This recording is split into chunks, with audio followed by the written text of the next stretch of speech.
Vedant's Wellness Center, where food become your medicine. Call 905-944-664.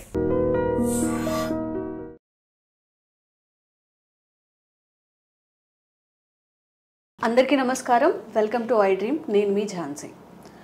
అన్ని దేశాలతో compare చేస్తే మన భారతదేశంలోనే షుగర్ పేషెంట్స్ అనే వాళ్ళ సంఖ్య ఎక్కువగా మారుతోంది, ముందు కాలంలో ఇంకా మారబోతోంది అని నివేదికలు చెప్తున్నాయి. మరి ఫిజికల్గా ఎక్సర్సైజ్ చేయండి అని చెప్పి ప్రతి డాక్టర్ మనకి సజెస్ట్ చేస్తూ ఉంటారు. ఫిజికల్ ఎక్సర్సైజ్ అనేది మన మెదడుపై ఎలాంటి ప్రభావం చూపిస్తుంది, ఇన్సులిన్ రెసిస్టెన్సీ అనేది, అలాగే ఇన్సులిన్స్ ప్రొడ్యూస్ అవ్వకపోవడం అనే ఈ షుగర్ వ్యాధి ఏదైతే ఉందో దానికి మెదడుకి ఎలాంటి లింక్ ఉంటుంది, ఎలాంటి ప్రభావం అది చూపిస్తుంది, ఈరోజు తెలుసుకుందాం. ప్రస్తుతం మనం సీనియర్ న్యూరో సర్జన్ రంగనాథం గారి దగ్గర ఉన్నాము. నమస్తే సార్. నమస్తే సార్, నిజంగా ప్రతి ఒక్కరికి షుగర్ ఉన్నా లేకపోయినా కూడా ఒక హాఫ్ అన్ అవర్ అయినా ఎక్సర్సైజ్ చేయమని చెప్తూ ఉంటారు. మరి ముఖ్యంగా షుగర్ ఉన్న వాళ్ళల్లో మనం చేసే ఫిజికల్ ఎక్సర్సైజ్ అనేది మెదడు పైన ఎలాంటి ప్రభావం చూపిస్తుంది? షుగర్ అనేది ముఖ్యంగా మనం ఏదంటే మిగతా వాళ్ళలో వ్యాయామం తాలూకు ఉపయోగం అన్నది తర్వాత మాట్లాడుకుందాం, అది వేరే విషయం. ఈరోజు ముఖ్యంగా మధుమేహం ఎవరైతే షుగర్తో బాధపడుతున్నారో వాళ్ళకి ఎక్సర్సైజ్ వల్ల ఉపయోగం ఏంటి?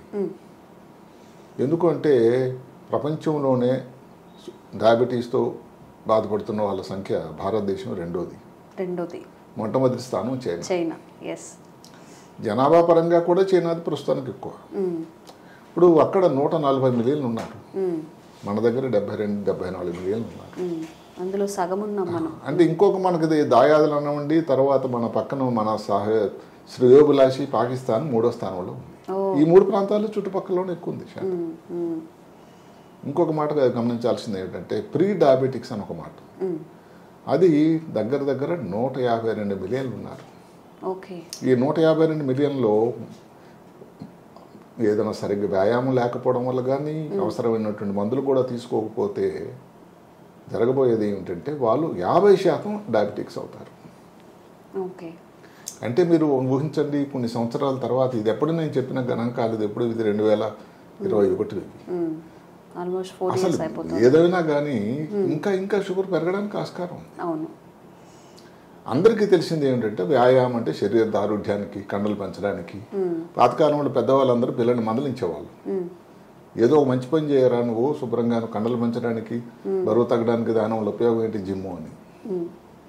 జిమ్ము అని కాకపోయినా వ్యాయామం తాలూకా ఉపయోగం అన్నది మెదడు, ముఖ్యంగా దాని తాలూకా కాగ్నిటివ్ హెల్త్ అని ఒక మాట. కాగ్నిటివ్ అంటే ఏంటి? జ్ఞాపక శక్తి, తెలివి, అనాలిసిస్, మంచి చెడు డిస్క్రిమినేషను, ఏదైనా డెసిషన్ మేకింగ్, ఇలాంటివన్నిటికీ దాన్ని కాగ్నిటివ్ స్కిల్ అంటాం. ఆ మేధో సంపత్తి తెలుగులో చెప్పాలంటే అది చాలా బాగా ఈ ఎక్సర్సైజ్ వల్ల పెరుగుతుందని ఒక విశ్లేషణ రడ్జర్స్ యూనివర్సిటీ అని న్యూ జెర్సీ అమెరికాలోనే వచ్చింది. అది చాలా గొప్ప పరిశోధన నాకు అనిపిస్తూ ఉంది. ఎందుకంటే ఇది ఒక విధంగా షుగర్ వాళ్ళకి శుభవార్త. ఏ కారణం వల్ల కానీ షుగర్ అయితే వచ్చింది, దానివలన ఇప్పుడు మీరు చూస్తూ ఉంటే ఏదైతే మన భారతదేశం ప్రస్తుతానికి 5వ స్థానంలో ఉంది, తర్వాత 3వ స్థానం ఆర్థికంగా మనం ఆక్రమించబోతున్నాము అని ఏదైతే ఒవిళ్ళు ఊరుతున్నామో భారత ప్రధాని ఎన్నోసార్లు చెప్పారో, అలాంటిది రావాలంటే ఈ దేశం తాలూకా జనాభా యాక్టివ్గా షార్ప్గా ఉండాలి. మరి ఇంతమంది డయాబెటీస్ ఉన్న వాళ్ళు మరి ఇది ఎట్లా సాధ్యమవుతుంది?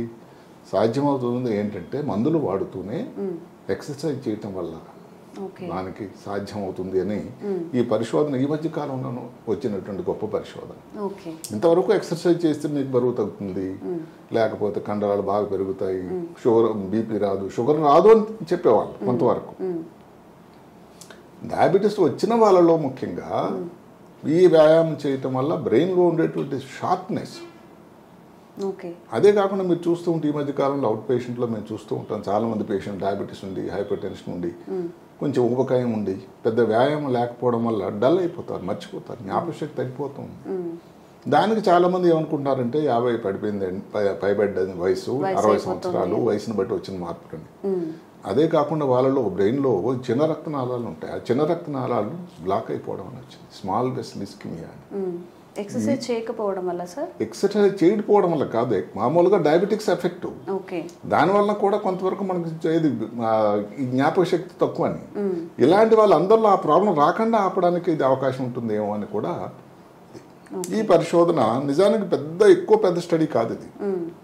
ఆ యూనివర్సిటీలో 21 మందిలో ఈ ప్రయోగం చేశారు, 60 సంవత్సరాల వయసు. ప్రీ డయాబెటిక్ వాళ్ళు అందరు కూడా చూడండి ఎలాంటి జనాభాని వాళ్ళు గుర్తించారు.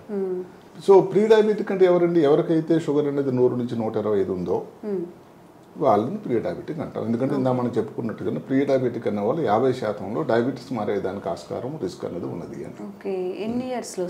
అది దానికి టైం బౌండ్ స్టడీస్ మనకైతే అక్కడ లేవు. మొత్తం మీద ఏమిటి తెలుసున్నానంటే, వాళ్ళు ఏదైతే ఎన్నుకున్నటువంటి జనాభా 21 కూడా ప్రీ డయాబెటిక్ 60 సంవత్సరాలు వాళ్ళు ఏం చేశారో స్టడీ దగ్గర ఒక 6 సార్లు 12 సార్లు ఎక్సర్సైజ్ ప్రోగ్రామ్ చేశారు. ప్రతిసారి కూడా దగ్గర ఒక 60 నిమిషాలు అది ఒక స్టడీ. అప్పుడు ఎక్సర్సైజ్ చేసే ముందు, మొదలుపెట్టే ముందు వాళ్ళకి తాగడానికి ఒక గ్లూకోజ్ డ్రింక్ ఇచ్చారు. ఎక్సర్సైజ్ అయిన తర్వాత కూడా ఒక గ్లూకోజ్ డ్రింక్ ఇచ్చారు. షుగర్ ఉన్న వాళ్ళకా సార్? Pre diabetic sugar. తర్వాత ఏమిటి, ఎక్సర్సైజ్ మొదలుపెట్టే ముందు ఒక శాంపుల్, మధ్యలో ఎక్సర్సైజ్ చేస్తుండగానే మధ్యలో ఒక శాంపుల్, అయిపోయిన తర్వాత ఇంకో శాంపుల్, దానిలో రక్తం శాంపుల్ తీశారు. రక్తం శాంపుల్ దేనికోసం? షుగర్ టెస్టింగ్ కోసం కాదండి. మెదడులో న్యూరోనల్ ఎక్స్ట్రా సెల్యులార్ వెసైకిల్స్ అని ఒక స్ట్రక్చర్ ఉంది. నిజంగా దీని గురించి ఒక 15 సంవత్సరాల క్రితం అందరూ దానికి చాలా సింపుల్గా తీసుకునేవారు. దీని పేరు బ్రెయిన్ డస్ట్ అన్నారు. అంటే ఏం పనికి రాదు, ఇదేం ఉపయోగం లేదు అని. కానీ ఈ పరిశోధన వల్ల వెలుగులో వచ్చిందంటే, ఈ బ్రెయిన్ డస్ట్ సోకాల్డ్ ఏవైతే ఉన్నాయో, న్యూరోనల్ అంటే మెదడులోని కణాలు, ఎక్స్ట్రా సెల్యులర్ అంటే కణాల పైన ఉండేది, వెసైకిల్స్, వాస్కులర్ అంటే రక్తనాళాల తాలూకా వెసైకిల్స్ అని. ఇవి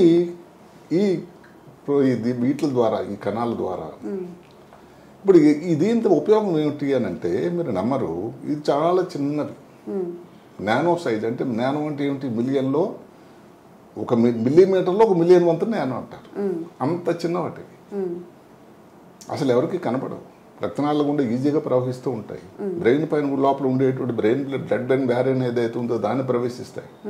కానీ దానిలో ఉన్న మంచి పని ఏమిటి? దానికి బ్రెయిన్లో ఉన్నటువంటి మిగతా భాగాలకి, శరీరంలో మిగతా భాగాలకి వెళ్ళేటువంటి ముఖ్యమైన ప్రోటీన్లు, ఎలక్ట్రోలైట్స్, న్యూట్రిషన్ మెటీరియల్ చేరవేయడానికి ఇది ఉపయోగమైనటువంటి ఒక యంత్రం, ఒక పద్ధతి.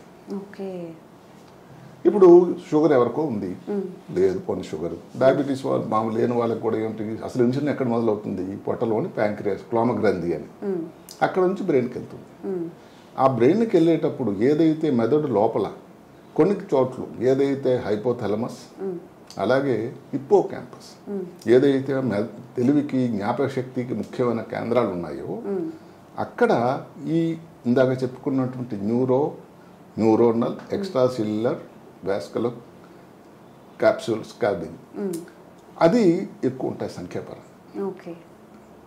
అందువల్ల ఈ ఇన్సులిన్ అన్నది మెదడులోకి ప్రవేశించి అక్కడికి వెళ్ళి పనిచేసి అక్కడ ఉండేటువంటి షుగర్ తగ్గించడం వల్ల ఈ ఇన్సులిన్ అక్కడ పనిచేసి వెళ్ళినప్పుడు పని చేస్తుందా? ఒకవేళ పని చేయకుండా ఇన్సులిన్ రెసిస్టెన్స్ మీరు చెప్పారు ముందు ఉండేటట్టయితే ఇబ్బంది ఏంటవుతుంది?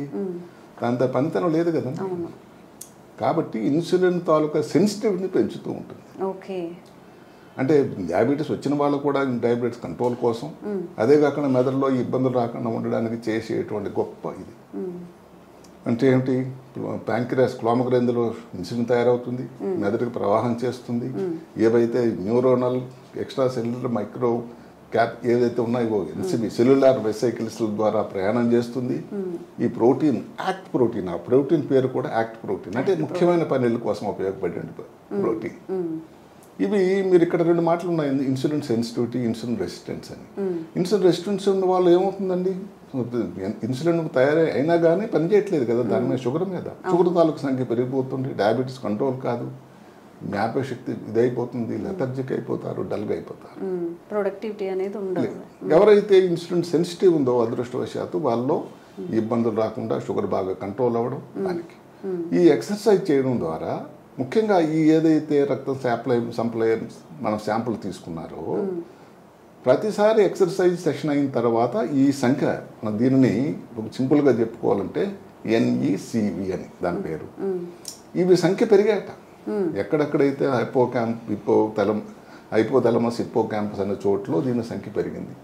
అంటే ఇవి ఏదైతే ఒకప్పుడు తీసి పడేసినటువంటి బ్రెయిన్ డస్ట్ స్థానంలో దాని పేరు ఇదేమిటంటే ఇది వచ్చి ఇది ఎంతో మానవాళికి ఉపయోగకరంగా ఉన్నటువంటి గొప్ప ప్రక్రియను చేయబోతున్నాయి. ఇది అందరికీ చాలా ఉపయోగమైంది. సింపుల్ ఎక్స్రే అన్నా కానీ దానివల్ల మెదడులో ఇంత గణనీయమైన మార్పు వస్తుంది. భారతదేశంలో ఉండబోయేటువంటి డయాబెటీస్ తాలూకు సంఖ్య పెరిగినా కానీ వాళ్ళు ఏదో నిస్తేజలు అయిపోవడానికి, జ్ఞాపకశక్తి తగ్గిపోవడానికి, డెసిషన్ మేకింగ్ అంటే ఇబ్బందులు లేకుండా ఉండడానికి ఈ పరిశోధన చాలా మంచి ఉపయోగకరంగా ఉంటుందని అనుకున్నాను. ఓకే సార్, ఇంకొక చిన్న సందేహం ఏంటంటే ఎక్సర్సైజ్ అంటే చాలామంది వాళ్ళకి తోచినట్టు వాళ్ళు చేస్తుంటారు. మన ఇండియన్ ట్రెడిషన్ ప్రకారం సూర్య నమస్కారాలు అని చెప్పి కత్తిసాము కరసాము చేయలేరు, కానీ ఇప్పుడు జిమ్లో జాయిన్ అవుతూ ఉంటారు.